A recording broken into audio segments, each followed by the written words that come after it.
What's up, everybody? It's Thursday night, and it's time to talk about movies. I am your host, Vincent Didiano. This is my show, the POVincent podcast. And with me, as always, is my comedic comrade, Eric Williams. Eric, what's up, man? You know, it's not technically always Vince. There was like that one week where Brian Crawford was doing his best Eric Williams impression. It probably bothered him. He had to be so much more unkempt than usual. With me more times than not is my comedic comrade, Eric Williams. I'm doing pretty well. I'm doing okay, Vincent. Yeah. I'm glad, buddy. I'm glad. We got a few quick announcements before we get to the show. The show in progress. First off, there's a fucking wasp in the studio right now. So, whether you're listening or watching on the live stream, however you're viewing, you're going to hear maybe a few woes and watch out and the fuck. Kill it. It's the spawn of Satan. Yes. This could be an interesting episode. I think I'm dying. I tried to kill it, but it's been hovering or landing on the studio lights. That if you're watching on the live stream, you can't see the studio lights up here. But it's been hovering around those, so I can't kill it without risking. We can't damage the studio. Yes. Our health is less important than the value inside the studio. And I don't say that satirically. Like there is stuff in here worth more than my life. Yeah. I just bought. I'm about to sign a lease on a new place, so I sure as hell am not going to risk not having enough money. But anyway, another announcement is for those of you watching on the live stream, behind us here on the screen, we have the logo for the International Podcast Day. Boom! Boom, baby. That's right. September 30th is International Podcast Day, and as we talked... It's coming up! Boom! Yes. We talked about this last time. We're talking about it again real quick. Pittsburgh will be partaking in this event by having the very first Pittsburgh PodCon. Also on September 30th is a joint union between the River's Edge right here and Sorgatron Media. It's going to be at Spirit Hall in Lawrenceville. So please, it's going to be a great day. We posted the Facebook event page on the POVincent Facebook last week. Have you ever been to Spirit Hall? Yeah, I was actually there several weeks ago to help my good friend Jess. You know Jess. I know Jess. Yes. So you know that we're going to be like the least hipstery people there. Oh, yeah, no. Yeah, I say that regardless of how many craft breweries I can list off the top of my head, or how many 90s cartoons I can talk to you about, or even if I just glue pants on that day.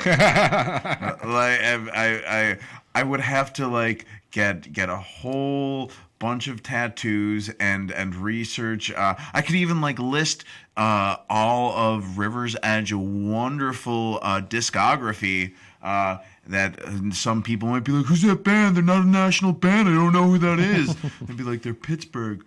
F off, man. And I still would not be in the top 10 most hipster people there. Oh, man. Let me check. Are we... the live stream's working this week. That's also another good thing. Sorry, ladies and gentlemen, we had a problem a few weeks back, and now I've got PPTSD, podcast post-traumatic stress disorder. So now I'm all worried. That's fair. That's fair. How did the sound? It sounded like it was there. That's good enough for me, ladies and gentlemen. I just want to make sure we aren't deafening any listeners. No. I had 6 different people the day after that happened be like, yeah, I tried to watch it, and then I thought my phone was broken. I just couldn't hear anything. No, that wasn't your phone. Your phone wasn't broken. Yeah, that's right. Hooray. But anyway, so International Podcast Day, me and Eric will be there along with over 30 other podcasters with a table talking about our shows. So please come by. Once again, the event page should be up on the...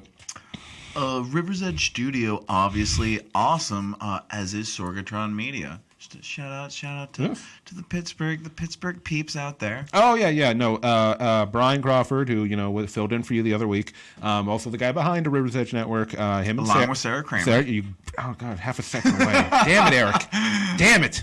All right, but anyway, yes, he's done plenty of stuff with Sorgatron. He's real tight with him. The other thing we're going to go over real quick before we get to news is we mentioned this last week, we now have a Patreon account, the POVincent Patreon account.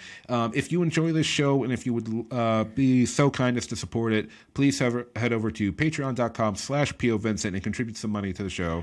Anything, if you contribute $1, that is like a high compliment to me. So. We need to keep this hair looking fresh and kempt and like it belongs in a zoo somewhere.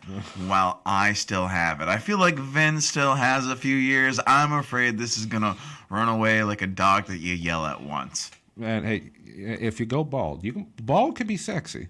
A lot of good bald men I'll need your help donating to the Patreon so I can shave off the tufts in the back of the weird spot, that says like clearly deranged scientist. Yes, that's right. Our good friend Nikki Bacon needs special shears to do something about Eric's hair. But anyway, there was one more announcement I want to make.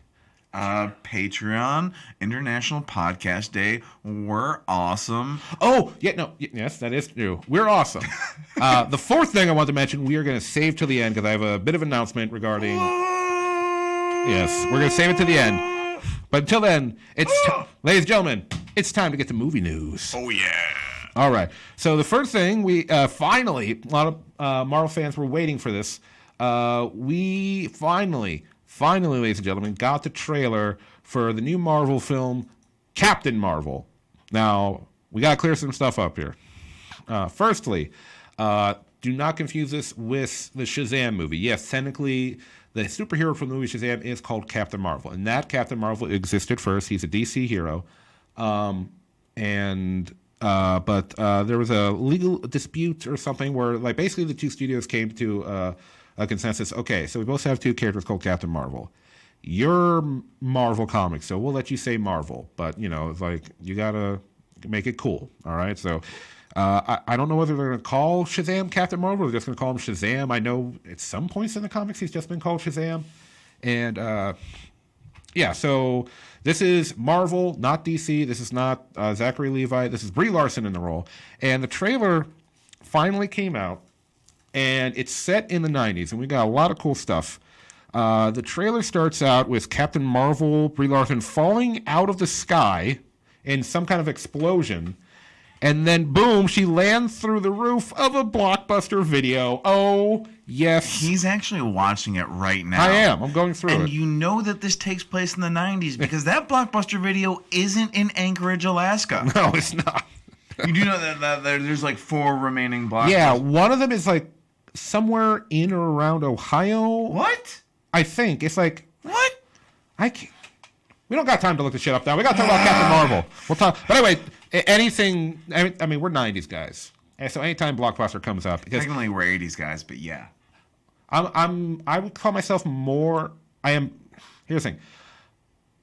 I am technically 80s because I was born in 86, right? But, I spent more time in the 90s. So I consider myself a 90s kid who's a huge... But you also spent an equal amount of time in the 1000s and the 1010s. When we're talking about childhood, you're like broadening this shit. Anyway, so Captain Marvel starts out as she crash lands through a Blockbuster Video, which it's just cool. It's just because like Blockbuster was a special place as a kid. Your parents like, all right, we're going to Blockbuster. You're like, yeah! And just going there, walking through the halls, picking out videos before Netflix. It would have been so much better for Blockbuster if that was just the worst thing that ever happened to it. Yeah, some chick fell through the sky and went through the roof. I don't know how she survived. She's probably on drugs or something. The adrenaline, it just makes you straight. But anyway, so the movie keeps going, and we see that she encounters young Nick Fury, played by, of course, Samuel L. Jackson, and Marvel using its, I guess the proper would be marvelous, de-aging technology. We saw this in Ant-Man first, with Michael Douglas, where they de-aged him to make him look like his 80s self, which it looked fantastic. One of the best special effects in Marvel they've ever done. And then they did it again in Civil War to make Robert Downey Jr. look like his early 20s self. And once again, it was awesome. It was incredible. It just really, there was, like, if you really, like, looked hard and really examined it, you kind of got traces of CG that minor uncanny valley, but it's so minuscule that it just doesn't matter because it just looked wonderful. Because you see that all the time. Remember like the movie Tron Legacy? And they tried to make Jeff Bridges look younger? Pretty good for the time, but still like, yeah, that's CGI Jeff Bridges, right? This just looks great. So we're going to get to see Sam Jackson, all 90s up. And part of the trailer seems to... Vince is actually watching the trailer right now. For those of you watching us who should be jealous of Vincent. Yeah, but anyway, so the trailer, I mean, I've already watched it a few times. I just want to make sure I'm not missing anything. He's being polite. He's not touching himself right now. Or what about now? No, I just have an itch. It's the wasp! Yeah. Whoa. Where's Ant-Man? That is appropriate. Good work. Part of the trailer is that she appears to have amnesia of some sort. Like, she thinks she's a human. She has these memories that keep popping up of her, like, in the Air Force. So she thinks she's human, but she's not sure. And the trailer indicates that she was abducted at one point, brainwashed, and used as some kind of soldier in some squad run by the Kree aliens. And we know this from set photos that have happened. Ronan, the villain from the first Guardians of the Galaxy, is going to be in this film. And this is already just stuff that's already been established in Marvel. And Jude Law. Yes, Jude Law is in it. He'll be playing, from what we understand, Captain Marvel. Lemony Snicket. Lemony Snicket in a series of unfortunate Krees. So Captain Marvel. Marvel, yeah. That well, see, in the comics, he was the original Captain Marvel. His name was Marvel. So they just said, oh, that people just start calling him Marvel. But eventually, and then Carol Danvers, who's the hero in this movie, she was originally called Miss Marvel. But eventually people were just like, we like her better, and they started giving her more and more comics, and now she is Captain Marvel. And she's from what I understand in the comics, she's actually risen from like a second-tier hero to a top tier. Because before, what she was known for was Rogue stealing her powers. You remember this from the... Oh, yeah. Yeah. Like, that was actually a really cool episode. Well, I'm filling in for the 90s kids explanation for people that aren't familiar. So comic books have like a weird history in general. I mean, they're generally one of those things that like the government and Christians say are Satan or anarchy. No, I know. So the exposure for a lot of us 80s kids was... kids born in the 80s whose childhood, big like growing up period was in the 90s, was in the early 90s. You had what I would call the golden era of Marvel Saturday morning cartoons. Oh yeah, they did everybody. Iron Man, Spider-Man, Fantastic Four, but I would say Hulk. I would say X-Men were the best. Undeniably. Dude, you still hear that X-Men, that opening theme song? Dun, dun, dun, dun, dun, dun, dun, dun. You just want to beat the shit out of somebody. I don't know if it's still on Hulu. It was a few years back, and I went back and was watching some of them, and then I think I ran out of weed or something. Yeah. Got me. Anyway, so to finish up the trailer, so yeah, it seems like she was abducted at that point, experimented on because she has, like, she fell through a Blockbuster ceiling and didn't die. And at one point, we see her jump on top of a train and shoot, like, energy beams out of her fists, and it's awesome. And, of course, we got to talk about this scene in the trailer that everybody's talking about, and it has already become, like, a big meme on the internet. Captain Marvel, she's like in her like green version of her costume because like her official costume is like red and blue, but it's like it's when she's still like kind of brainwashed, I guess, from what we can gather in the trailer. She gets on a bus and friggin' slobber knocks a fucking old woman right in the old slobber knocker. She punches this old woman the kind old woman in the face. Now the old lady is smiling, but I can only imagine the reason that Captain Marvel is punching her. Because the old lady said, "You'll never defeat Blockbuster." Oh. And Captain Marvel was just like, "Call me Netflix, bitch!" Old lady's like, "Aren't you supposed to say Shazam or something?" No, but we're pretty sure she's a Kree, right? Yeah. Well, no. Remember, the Kree are the blue-skinned aliens that kidnapped her. Sorry, Skrulls, right. Skrulls are the shapeshifters. Right, and that is a big part. For those of you who like had lives during your adolescence. Yeah. So we'll fill you in. In the Marvel Universe, you've got the Kree, which have already been introduced several times in the Marvel Universe, either in the movies and a lot in the TV show Agents of S.H.I.E.L.D. They actually encountered the Kree several times in that show. In fact, in the show, they say the Inhumans are the result of a Kree experiment from hundreds of years ago. I guess the Kree decided to restart those experiments because Captain Marvel's pretty powerful, from what I understand, in her own right. And yeah, so that happened. So yeah, and the Skrulls and the Kree are at war with the Skrulls. The Kree have like very highly advanced technology that allows them to build weapons. The Skrulls are shapeshifters, and if I remember this correct from like the comics, they can not only shapeshift, but they can copy your memory so they can act exactly like you. Like they're the ultimate shapeshifters, and they can copy superpowers to a degree. Like they can copy Spider-Man's powers, or like, and they can all kinds of stuff like that. At least that's what I remember from the one cartoon I watched. Like, yeah. Is that cartoon canon? Yeah. Hand me some gumdrops. Right. But anyway, other people in the trailer, we got Agent Phil Coulson also being de-aged. So we can see Phil Coulson. And a lot of people are also theorizing this is where Nick Fury loses his eye. Fountain of Youth is really just computer graphic effects. Yeah. Yeah. CGI. So that's all going on. So a lot of stuff going on.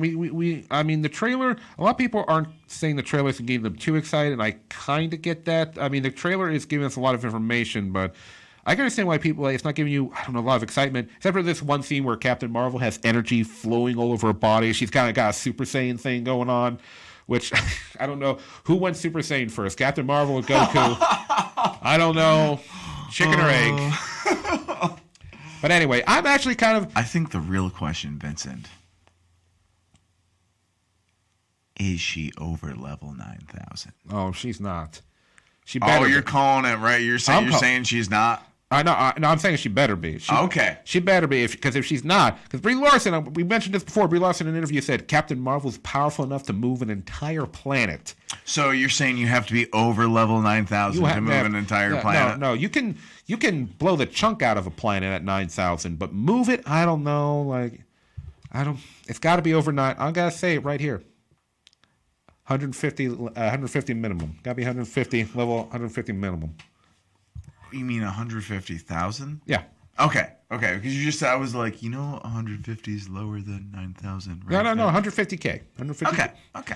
That just pissed off all the DBZ fans who spent the past 25 years doing all the calculations. Like, well, actually, if you take a look at the numbers here, you would have to be at least level 359 to pull that. I think they're more just angry because it's over level 150K. Doesn't sound nearly as cool. Doesn't have the same effect. 150K. He's over level 9,000. But anyway, that's going to be coming out in March 2019. I'm excited for her in the sense that the same way I was for the first Captain America movie, because this character is supposed to be, or expecting her to be a leader going forward in the next phase after Avengers 4. So she better be impressive. But anyway, we're going to move on to the next thing. The announcement of a movie sequel that I'm excited for, according to an article on slashfilm.com. Can you trust this article? I am hoping so. Zombieland 2 is coming back. According to the article, Zombieland 2 is coming back. Yeah. No. When does Zombieland 2 leave, Vincent? It left so long ago. No, I'm actually very excited. What did the original came out? That was like 10 years ago. I was about to say, I know I was still living. I was actually so excited about this movie. I was hanging out with my friends Kyle and Amy, and I really wanted to see this. Kyle was like, and Amy was like, not really. And I was like, I will buy both of you tickets. I enjoyed it too. I bought 3 tickets for a movie. Vince, you realize that's $475. Yeah, that's before taxes. Yeah. No, and it was worth all 3 tickets. Yeah, no, I love that. See, I'm not a really big zombie guy. I've never been afraid to admit that. But Zombieland, I loved. I loved Zombieland. But anyway, according to the article, this will push the Zombieland sequel's release date to a planned 2019 anniversary release, as our reports had the previous suggested. But after years of false starts and rumors, it seems like the sequel's production is finally kicking into gear.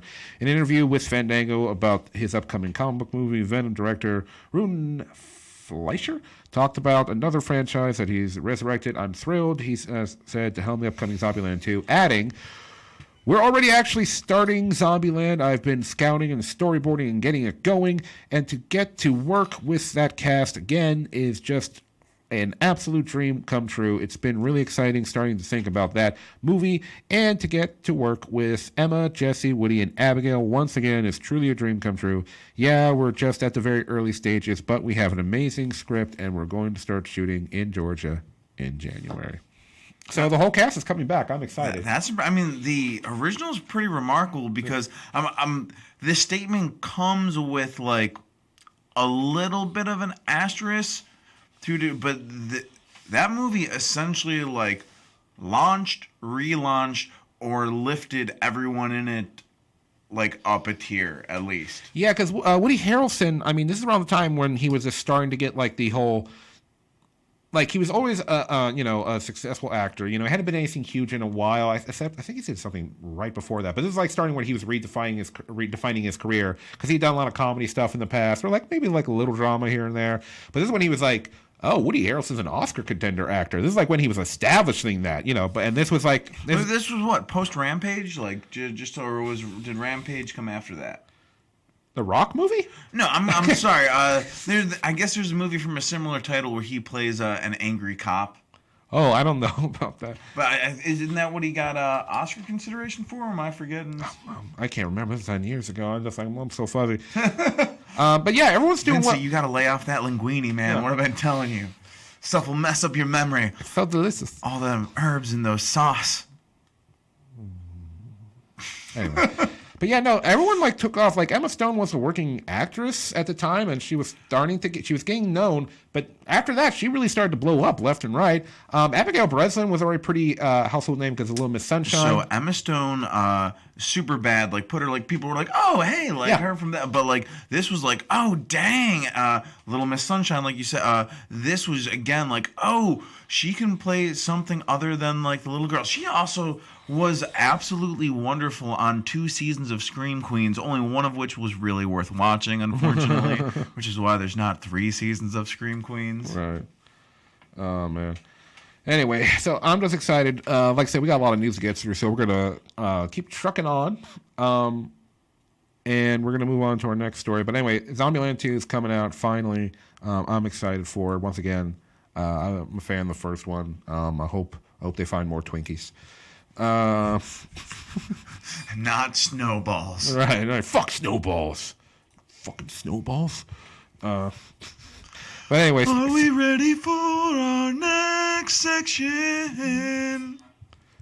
Yes, Eric. You know why I did that? I'm pretty sure. I'll stop doing that. Yeah, please stop. That's. But it's because we're about to talk about Bryan Singer, the director. That's right. Yes. Horrible puns coming at you out of key. You're welcome. Just work the board, Eric. Just work the board. Anyway, according to an article on Variety.com, Bryan... What the fuck, bro? What the fuck? You're causing more trouble than the fucking Hornet. Where's the little son of a bitch anyway? He hasn't swooped once. It's coming for you. He's waiting for the perfect time to strike. Anyway, just like Bryan Singer. I was kind of hoping you had trapped him in the other room. I wasn't sure. Like, maybe I did by accident. I don't know. I thought that's what you were doing on purpose, but then you were like, yeah, he's still in here. And I was like, I don't know if this is true or you're building it up for dramatic effect, but I'm going to roll with it. Yeah. Anyway, according to an article on Variety.com, Bryan Singer in talks to direct Red Sonja for AV Learner's Millennium. Bryan Singer, who was part... I guess he was kind of part of the whole Me Too thing, except it was with boys. So would that be more them too? Well, no. Okay, so there had been accusations. So there's always like Hollywood pedophilia accusations. Like you're never sure. Like are these real? Like Corey Feldman has been speaking out about this for like years and years, and then the Me Too happened. It was like, oh, maybe we should have been listening to Corey Feldman. Maybe he was like Sinead O'Connor with more hair. Like no, he I know, but Corey Feldman's acted a bit weird over the years. So. He has. So he has. Well, also if you remember, Elijah Wood had he had like a video freak out where he was like, "There's pedophiles in Hollywood and they run stuff." And the last movie he did was with Sasha Grey. Like the porn star? Yeah. Feldman or Elijah Wood? Elijah Wood. He did a movie with Sasha Grey? Yeah. Like her kind of movie? No. Okay. No, she did a movie with James Cameron. I normally would be. I don't know if like she slept with him to get the role, but it was like a movie about her playing a call girl. She's been trying to move. I mean, she had a role in Entourage. Like, but anyways. there had been rumors about him, and then Me Too happened, and at least one actor, who was 17, he was a minor at the time, I think, accused him of inappropriately behaving inappropriately. But Ellen Page basically said that she was shitty to him he was shitty to her on set of one of the X-Men films. Bryan Singer was shitty to Ellen Page. Yes. Okay. Just mean or touchy shitty? He said something about oh, she doesn't even realize she's a lesbian yet, or something blah blah. Okay. Okay, I mean that's not that's not the best way to tell somebody. That's basically what Jean Grey did to Iceman in the comics last year. That happened. Wait, what? Iceman, you know the X-Men Iceman, right? No, I've never heard of Iceman, an Omega level classic founding member of the team. Okay, all right. So what happened was Iceman said, this is what happened in the comics. Who's Bobby Drake? Iceman said, why can't I ever make a relationship work? And Jean Grey's like, oh, it's because you're gay. And he's like, what? And he's like, oh, I thought you knew that. I knew that because I'm psychic.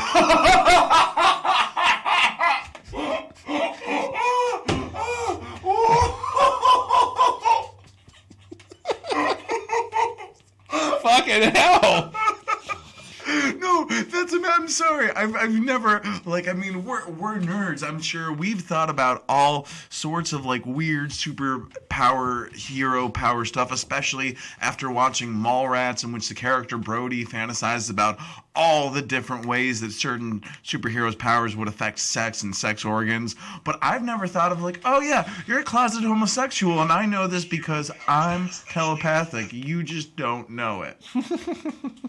That's that. Wow. So Iceman is now the Iceman. Yeah. He's smooth. Yeah. But anyway, what are we talking about? Oh, yeah, that Bryan Singer guy. Anyway.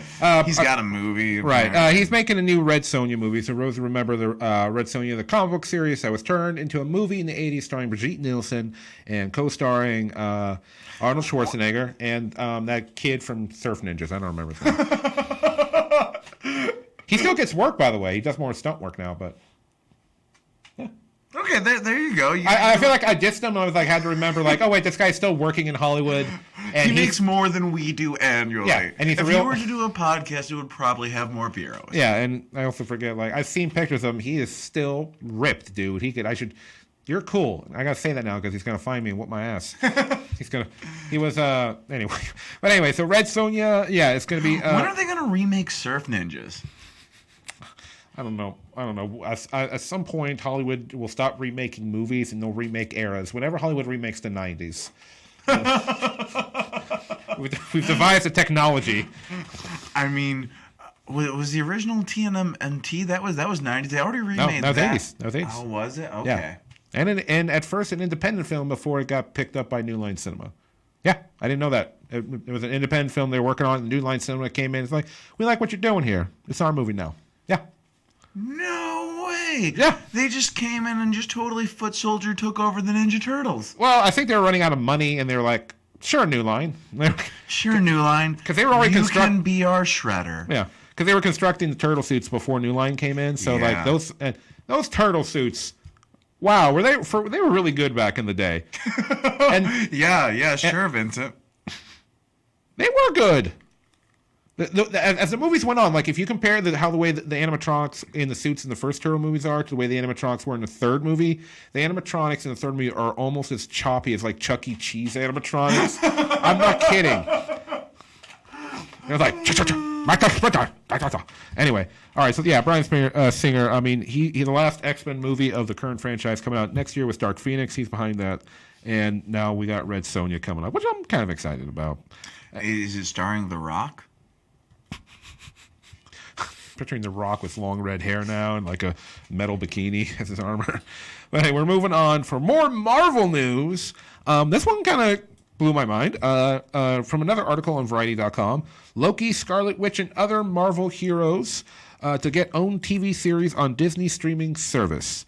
According to the article, Disney is enlisting Earth's Mightiest Heroes as the company prepares to launch its upcoming streaming service, because everybody's launching a streaming service now. Entertainment giant... Well, Disney's been working on this for a while. I mean, there's gonna be a firefight. No, okay.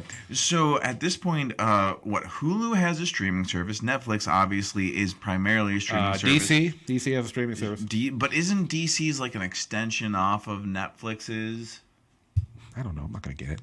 Okay, I think it's one of those where you pay for an additional thing. I mean, HBO is obviously like their separate thing.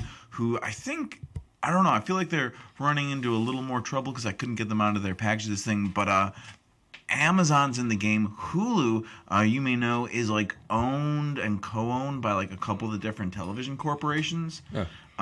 And I don't know if Disney has a stake in that or not. Like, because I forget if Disney's in bed with ABC or not. Anyways, Amazon obviously has Amazon Prime. The thing is, Netflix made their move to be like, hey, we're going to go for original content because that's the stuff that people can only get from us. And they've had a fair amount of success. But, and I think we've talked about this before, but this will be a topic that will come up again and again. They spend a shit ton of money making that stuff. And they only have one revenue stream. I think that's part of the reason they're like looking for the DC thing and other ways to add potential revenue streams. But Amazon, which hasn't had a huge amount of success in the originals, even though the Marvelous Miss Maple just won like 8 Emmys, and the Tom Clancy Jack Ryan thing. Amazon can just make stuff at a loss like for infinity. Well, yeah.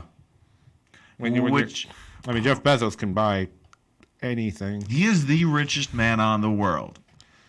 On the world? On the world. You mean in the world? No, because he's rich enough. He actually invented a hover house to elevate above the world. He's on the world. He saw the movie Up and he's like, I can do better than that. Exactly. Anyway, we got to move on. But anyway, that's the gist of it. So they're gonna use a streaming service to bring in other Marvel heroes we haven't seen in the movies or shows yet. So this could be really interesting. Tom Hiddleston and Elizabeth Olsen are expected to play their characters. They're not gonna recast somebody. So wait, question. What? Okay, so have they said what time period this is going to take place in? They have not. I don't know. I haven't read through the entire article because I want to get to the next story, and you keep fucking talking about fucking Jeff Bezos. Look, okay, he is like going to be the Bond villain who rules us all. I know, like but we gotta move. We gotta move before Jeff Bezos rules us, and let us talk about him. Anyway, ladies and gentlemen, I was excited about this. Eddie Murphy's coming back, baby. Yeah, according to the playlist.net, Eddie Murphy is teaming with ride-along director Tim Story for Grumpy Old Men remake. Wait, what? Yeah. They're going to remake Grumpy Old Men, and Eddie Murphy's going to be in it. Yeah. Nice. Yeah. I'm like slightly, like, is he going to be one of the grumpy old men? Yeah. What? No, he's going to be the neighbor down the street. They got Eddie Murphy to play a side character in Grumpy Old... The fuck are you talking about? I mean, I'm just saying, like, he's a fantastic actor, and very funny, or at least he was in the 80s. And I've seen the movie Life. I know they can make him look, but I'm just saying, he's not old enough to be a grumpy old man yet. He's not Walter Matthau, Jack Lemmon age yet. I mean, they're dead now, but he's not the age that they were in the movies. Well, how old were they in the movies? They had to be at least in like their 70s. Well, so Eddie Murphy was born in 1961, so he's 57 right now. So he's old enough. He's not even eligible to be an AARP member, man. He can't pick up Social Security. What? Like, that's how this show works. I'm just excited Eddie Murphy's coming back. And he's like, Eddie Murphy isn't old enough to play this character. Eric Williams, you ageist. Look, you know what? You are an ageist. If people are going to complain about Mary Jane being Puerto Rican, I can complain that Eddie Murphy is only 57. I'm sorry if I spoiled Homecoming for anyone. You should have watched it by now. It was really good. It was really good. And also, I really liked how they did that because they like don't say the name. There's just this girl like kind of like sort of giving cute faces to Peter, but then being I'm kind of too cool for you, and then walking. And then at the end, it's like, oh, MJ, I'm Mary Jane. Bam. Anyway, we gotta get back. Fuck. God damn it. Okay. So anyway, yeah, the movie originally starring Walter Matthau and Jack Lemmon, about two next-door neighbors who were just grumpy old men. The first movie came out in 1993. They haven't announced who the co-star is, but I'm excited. It could be a whole bunch of people. I don't know. Who would be good? You know who would be cool? I just want to see Mark Hamill. Him and Mark Hamill go at it. Because Mark Hamill's funny. I want to see Mark Hamill. Is he old enough for you? You fucker. I feel like he's significant. Let's see. If he was 18 in 77, that means that he... Excuse me. He's... I guess if Eddie Murphy is old enough, then Mark Hamill is old enough. He's only like 61, man! Okay. Anyway, now we're on to the next story, which we're going to zip through real quick. Because somebody went on their streaming service rant again for the third time in the past several months. Look, I'm telling you, at some point... Bond 25 gets Kerry Joji Fukunaga as new director of... new Bond film, Bond 25. Director Kerry Joji Fukunaga as new director for the 007 Daniel Craig movie, which is about time. They've been... Eon Productions and MGM have set Kerry Fukunaga as a new director who will mount James Bond 25's Daniel Craig in the starring role. Filming will begin March for a worldwide release date of February 14th, 2020. Ooh, like Valentine's Day. Okay. That is Valentine's Day, right? February 14th? Yeah. Yeah. Yes, okay. yep. So, Bond's... Oh, okay. That's kind of weird for Bond. What are people saying in the comments section? I see some shit going on. It's just JC telling us how sexy we are and that he didn't know he was supposed to get a haircut too. Oh, okay. I do. I thought. You're like, it's not a female telling us I'm sexy. I don't care. No, I get the comics where I can go. Well, anyway, yeah. So, the director Fukunaga, he was critically acclaimed for the movie Beasts of No Nation for Netflix. So, yeah, this guy he does have some stuff behind. I haven't heard about him before, so this is new to me. But I'm going to look into this because, new guy on the film. Because, Spectre was just bad. I was so disappointed by Spectre. It was like, Skyfall, wow, this is actually really cool. Spectre. Damn it. Anyway. Is it still DC? What? It's still Daniel Craig. Oh, yeah, no, it's still Daniel Craig. Daniel Craig's on. You're just like, Bond isn't a DC comic. You madman. How much pot have you been smoking, Eric? I thought you were talking about the Spectre, the character from DC Comics. No. Okay. Anyway, time to move on to our movie review. Dun, dun, dun. All right, ladies and gentlemen, tonight we saw the new Jack Black and Cate Blanchett film, The House with the Clock in the Walls. Yes. This is a fantasy movie based on a book, of course. Because all these kid fantasy films are books anymore. No one. How many kids movies have we family movies have we reviewed so far? I want to say it's 4. Sure. What was the last? Well, we did Pooh, Winnie the Pooh. Hotel Transylvania 3. Yeah. And then we did the Giant Oprah. A Wrinkle in Time. Yeah. We did that for one of our test shows, ladies and gentlemen. If you're scouring through the POVincent library and you're like, we didn't talk about the Wrinkle in Time. We totally did. It's with the episode there right next to Peppermint. Yeah. By the way, my official review for A Wrinkle in Time. Ew. Anyway, what's your official review for Peppermint? Yeah. He did not like it. I think he's actually being kind because he's like, Eric, shut up. We're talking about the movie we saw today. So the movie takes place in the mid-1950s, 1955 to be exact. A young boy by the name of Owens, his parents have just died, and he's moved to another town to live with his weird uncle, Jonathan Barnevelt, and his next-door neighbor and close friend, Florence Zimmerman, played by Jack Black and Cate Blanchett. And quickly he finds out his uncle is very weird, just as a weird guy, and eventually finds out that his uncle is a warlock along with his friend who is a witch, and magical hijinks ensue. And most importantly, because, well, of the clock in the wall, which leads to a mystery that Owen has to uncover that his uncle is like keeping from it at first. But yeah, so now this movie is not getting good reviews, and I kind of see why.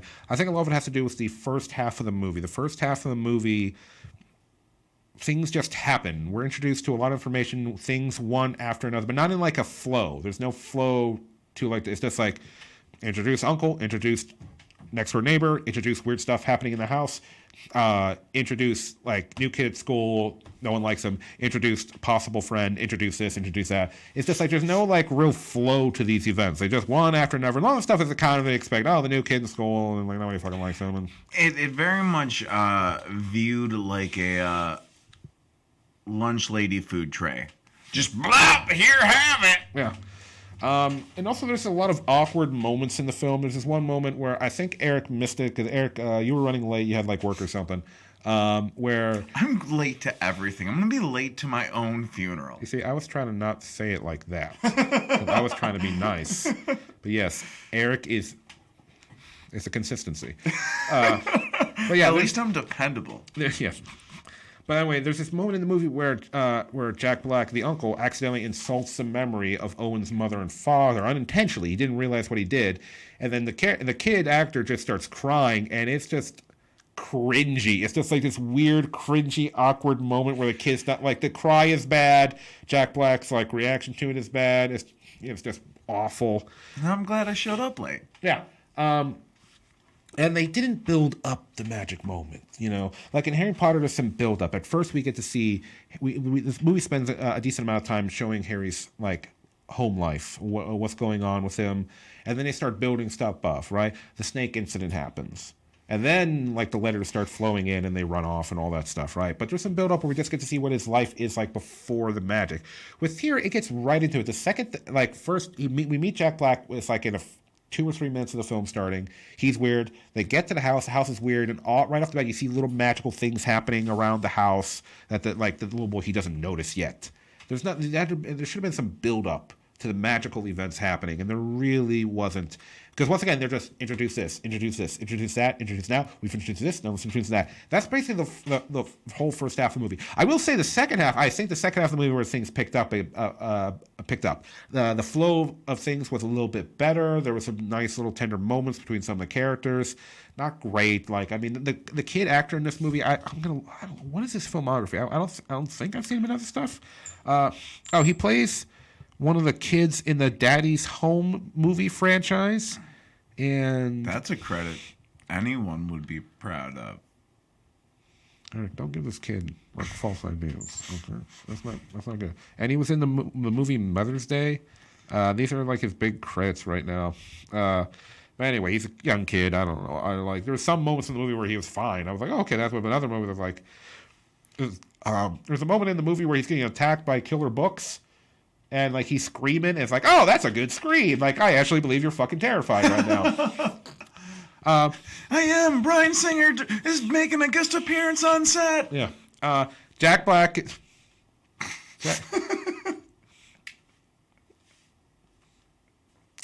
Review. Jack Black, who plays the uncle, who's like, he's a warlock. He's not a really good warlock. He's got some talent, but he's not great. Kate Blanchett is presented as the better magic user, but she doesn't do magic anymore because of something horrible that happened in her past. And her backstory is eventually revealed in a slight subtle way exactly what happened to her. You might have missed it, but it's there. It's kind of hard to miss now that I think about it, but they don't go too deep. They don't lay out the specifics, but there's been some sadness in her life. Yes, and now she and Jack Black hang out together like they're a platonic couple. Yeah, basically they have this weird relationship where they make fun of each other and they call each other like names, and they're like all like like really like kitty names. Like it calls her like, but it's like the 1950s, so I guess that would make sense in a way. But it was one of those weird things where I was like, wait, is one of you gay and is the other the beard for them? Yeah. There are other things that happened in the film that I just like I hated, and it's like I talked to Eric about this. I'm going to mention this. It's kind of a minor spoiler. So the house is it's basically alive. In fact, in the movie, Jack Black does say, the house likes you, boy," like something like that. But it's alive in the sense that just not the actual house, but more objects in the house. Like the one chair, they treat it like a dog. Like the chair is like it's like Pee-wee's Playhouse. It's Cherry. Cherry's in the movie.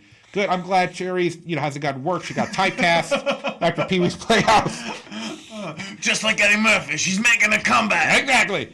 There's a suit of armor, of course, that moves around because these creepy movies always have to throw in a friggin' suit of armor that moves because do something different, like do samurai armor or do something. It's always a knight armor. That's stupid. Anyway, but another thing, there's like a sculptured bush in the back. Right? Kind of like, Edward Scissorhands, did. Of a winged lion, I believe a manticore, unless it's... Wait, no, manticore has a scorpion tail. It didn't have a scorpion tail. So it's just a winged lion. Missing the scorpion tail. Maybe it's an injured manticore. I don't know. I hated it. It could have been this really cool thing. It's like a winged lion living bush thing. And what angered me about it... He got really upset about it. I really did. It happened 3 times in the movie. At least once, after telling me to shut up when I tried to say something, he said out loud, "This is stupid. This is so stupid." So 3 times over the course of the film. Not to me. He just said that to the theater. 3 times. This lion takes a massive shit. Just massive shit. Of like dirty leaves and mud, and it just because it's like almighty, it looks so shitty. So they accomplished the shit effect, and it's just dumb. Why in a kid's fantasy film am I seeing a bush lion defecating? It defecated. It defashitted into like their little pond, and then it defashitted on the kid, and then it defashitted on the chair. It was so bad. Why? Okay, so the bush manticore was actually involved in one of my favorite scenes or little joke things they had. I was upset at the audience. I was mostly upset at you because I didn't think you caught this, and you were probably the only person there I expected to be smart enough to get it. Even though most of the audience, I finished when we got it, and I was like, there's going to be a bunch of kids, and I was like, there's a bunch of people with AARP memberships. There's a bunch of people more qualified to star in Grumpy Old Men than Eddie Murphy. There were a bunch of 60 and 70-year-olds going to see The House with the Clock. I guess they were really excited about Cate Blanchett or Jack Black. Anyways, so at some point, and I don't think this is really a reveal, Jack Black, he essentially just makes a illusory solar system in the backyard. That they can all play with. And at one point, the constellation Leo the Lion and the Manticore are pawing at each other. Oh, is that what that was? That's what that was. I didn't notice. That's why I was chuckling, because you were still so angry at it defashitting. I was. It was horrible. It was horrible. Speaking of the lion, the special effects were some of them look good. Some of them looked okay. Some looked okay, some not so much. Eric, how much more time do I got to talk about this damn film? Honestly, we've got 10 minutes. Okay, 10 minutes. So I'm going to wrap this up because we got that one other announcement I want to make. But yeah, the actors were fine in this film. I mean, so you just said that in such a defeat. The actors were fine. Yeah, I mean, no one did say, except for kid, because it's kid actors. It's kind of with kid actors. There's some points in the movie where the little boy was fine. The other movie, Cate Blanchett, I think I liked her character the best. I'll say Jack Black. Jack Black was being Jack Black, and you know what? That's cool. I like Jack Black, so I'm fine with that. But nothing is just I don't feel like this movie. This is a movie for really young kids. This is not I'm not even talking 10. This is a movie for even though the main character is around 10. This is a movie for 5, maybe 6-year-olds. I just some of the kids in the theater they were having a good time. Because like I said, the second half of the movie picks up. I enjoyed the second half more than the first half. I did hear at one point there was like at least one kid who was like, "That is so cool." I was like, "You have so much to learn." Yes, one more. Despite the fact that like at one point in the movie, like Cate Blanchett, like she actually starts using magic again, and Jack Black, who's admitted he's not as good, but he does have some talent. There's a moment in the movie where they have to combat like there's a villain in the movie who's trying to like world. That was actually like my most excited thing. Because the villain was played by Agent Cooper. Yes, Kyle MacLachlan. Yes. Yeah, Kyle MacLachlan's cool. Agent Cooper from Twin Peaks. For those of you watching who are awesome. How was the remake? I didn't watch it. I haven't finished it. I just watched the 2 episodes that were free on Hulu via Showtime. Okay. Yeah. All right. But I anyway, haven't forked out the $10 yet to pick up the rest of Showtime. But anyway, there's a point in the movie where like, oh yeah, we have magic, and it's like did it was me or did the kids seem to pick up certain magical? There was like the magic training montage, and the kids seemed to pick up some stuff real quickly, but then later in the film, it's like, I'm not really a sorcerer yet. We just saw you do some shit like 15 minutes ago. You can't do. I mean, not like fantastic stuff, but it's like. Okay, so what this movie like felt to me in a lot of ways was like, hey. You're going to think it's like Harry Potter, but it's really like Star Wars. Like, no, it's like, oh, I'm an orphan. I'm going to live with my aunt and uncle. Here's this weird magic stuff. Yeah. Like, but I'm never going to finish training. So the fact that I'm not officially a Jedi is actually really relevant to the plot line. Yeah, like because I'd be okay with that if like the whole film he was struggling. He does have that moment where he starts to get his groove in. And that was like, but I felt like I started to get a groove before that point. Yeah, because he was like cleaning his room just by like. Also, like they're like this kid's like he's a super smart nerd. They're like he reads the dictionary all the time. Yeah. And so then when there's these books and he's like, I can read all the books. I will read the books forever. Yeah, I like felt like there was some and in the movie when they had to fight like the bad guys minions for all the like Cate Blanchett just displayed some combative magic abilities, but then these minions who were like, why are these things so tough for you guys to beat? I get that you're outnumbered, but she was just shooting purple energy out of your umbrella stick wand staff thing, and now what? You can't do that no more. I mean, it did like it got broke at one point, but then they're still acting like these things are a problem. It's like. You're getting your asses handed to you by some Coney Island animatronic shit. Like, I don't. And pumpkins. This is in the trailer. The pumpkins turn evil, and they display as the pumpkins are very easily killed, but they still act like they're a threat. But I understand they got like the pumpkin puke attack. That was kind of weird. But I don't know. I just felt like it was like they built up Cate Blanchett, and then her magic was like, oh, that's pretty good. Then they're like, oh, she's really good. But then it finally happened. Oh, she's pretty good. But anyway, so my recommendation for the house was The Clock in the Walls. My recommendation, if you're going to see it, just see it with really little kids. I think it works best for young kids. Anybody over the age of 10, they're going to be like maybe a little wishy-washy on it, I feel. And then just for adults, like, I don't know, maybe grandpa. Take grandpa to see it. My recommendation, buy condoms and never watch this movie. just don't. Like, which I think, speaking of never watching movies, I think this might bring us to your announcement, Vincent. Yes. I'm very honored and slightly angry at you about this. I will let you speak. So, ladies and gentlemen, we've been doing the POVincent podcast for a couple months now. Yeah. And I've been really, really enjoying it. I've been having a good time with Eric. We're having a lot of fun here. Once again, thanks to River's Edge for hosting us. But I am starting a second podcast. That is correct, ladies and gentlemen. This is something I've been wanting to do for a long time. At first, I was going to go with YouTube, but YouTube is just so friggin' YouTube-y anymore. So we're going to do a new podcast, and it's going to be called Silver Screen Stand-Ups. It's going to be a monthly podcast as opposed to this is weekly. It's going to be a monthly podcast where each month, me and 2 other comedians are going to get together, watch a bad movie, and then we're going to come here to the studio and talk about it. We're going to give our thoughts, our views, and just, basically roast the shit out of it. And for our first episode... Now, I want to be clear. He was like, hey, we'll pick a bad movie. And I was like, cool. Like, it'll be like... Oh shoot, what's the one where they're in space and they're watching the bad 50s movies? I can't believe my name. Mystery Science Theater Yes! 3000.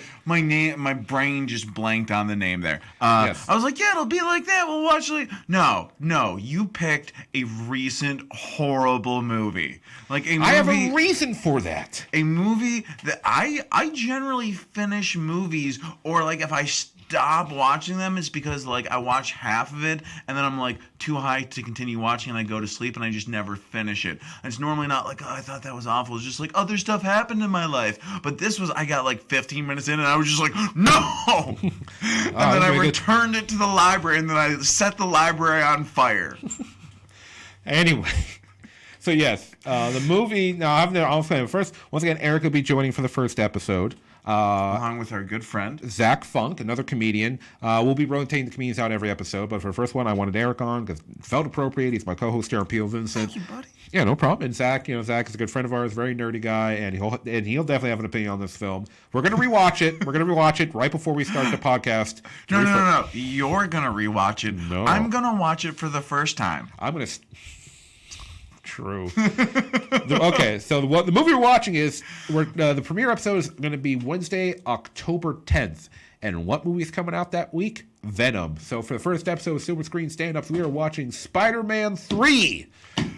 Fuck you, Vincent. I'm going to probably have to watch two. Well, I guess one technically isn't a Spider-Man movies, but I'm going to have to watch two probably bad movies from the Spider-Man universe back to back. Yeah, but anyway, guys. Venom could be okay. I don't know. I'm still disappointed that they're like, we're just going to do a standalone Venom movie. I was like, why didn't you negotiate? I don't know. We'll figure it out. We'll figure it out that week because we'll have POVincent the very next night. With like a good comparison, like, ooh, this is really better Venom. But anyway, yeah, so October 10th, Wednesday at 9 p.m., we'll be premiering Silver Screen Stand-Ups. I'm very excited for it. Something I've been wanting to do for a long time, as I've said. And then the month after that, we'll be, we're going to do it every month. I've already got kind of like the next two planned out as to what movies I want to do. I won't say which ones. I'll save them. But I'm going to try to keep it in people in suspense. Yeah, I'll say this much. Every time we do Silver Screen Stands Up, I'm going to try to pick a movie that is somehow related, usually genre-wise, to whatever new movie's coming out that week. I'll say that much. But anyway, yeah. So anyway, that's the show, ladies and gentlemen. Thank you for tuning in to a new episode of POVincent. We'll be back next week. New movie news, new review. But until then, thank you for viewing things through our perspective. Take it easy, everybody. And remember, garlic is delicious. It is delicious. It's good stuff.